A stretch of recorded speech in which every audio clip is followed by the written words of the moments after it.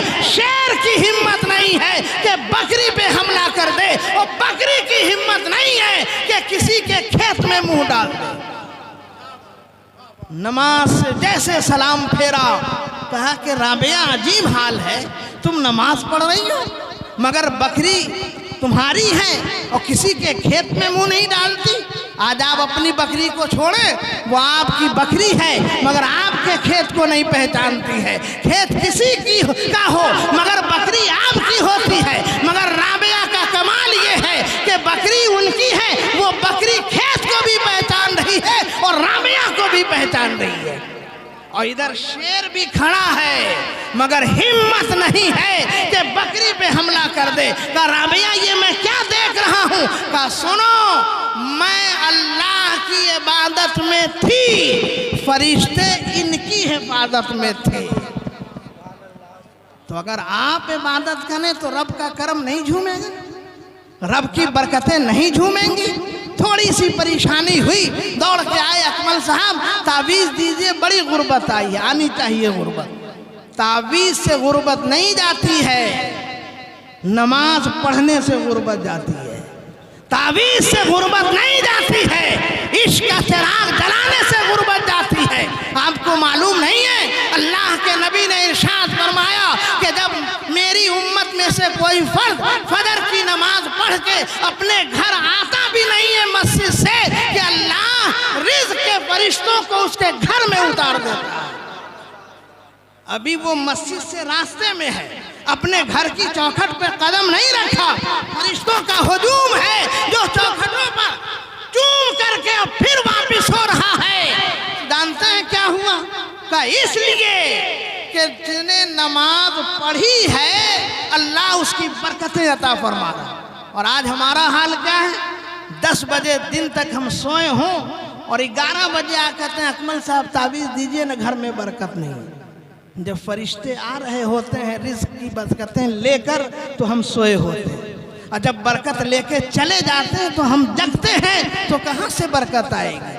اس لیے مسلمانوں یقیناً تعویذ میں عظمتیں ہیں مگر پہلے نماز, پہلے خشیت الہی, پہلے عبادت, پہلے اللہ کی خوشنودی, پہلے محبت رسول. اور اگر یہ عظمتیں آ گئی تو تعویذ 4 چاند لگا دیتا ہے. اس لیے آپ ڈریں اللہ سے.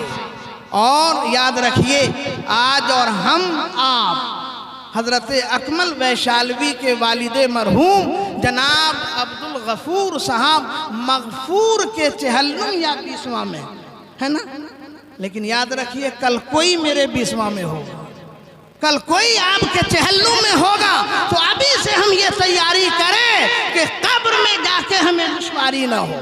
اللہ کے نبی نے فرمایا جو نمازی ہوتا ہے, جو غازی ہوتا ہے, جو روزے دار ہوتا ہے, جو زکوٰۃ کو ادا کرتا ہے, جو حاجی ہوتا ہے, جو تلاوت قرآن کرتا ہے, جب وہ قبر میں سلایا جاتا ہے ابھی سوال کے فرشتے نہیں آتے ہیں, سرحانِ نماز کھڑی ہو جاتی ہے, بائیں زکوٰۃ کھڑی ہو جاتی ہے, دائیں روزہ کھڑا ہو جاتا ہے, بائیں صدقات کھڑے ہو جاتے ہیں. اور جب سوال کرنے فرشتے آتے ہیں تو نماز کہتی ہے کس سے پوچھ رہے ہو؟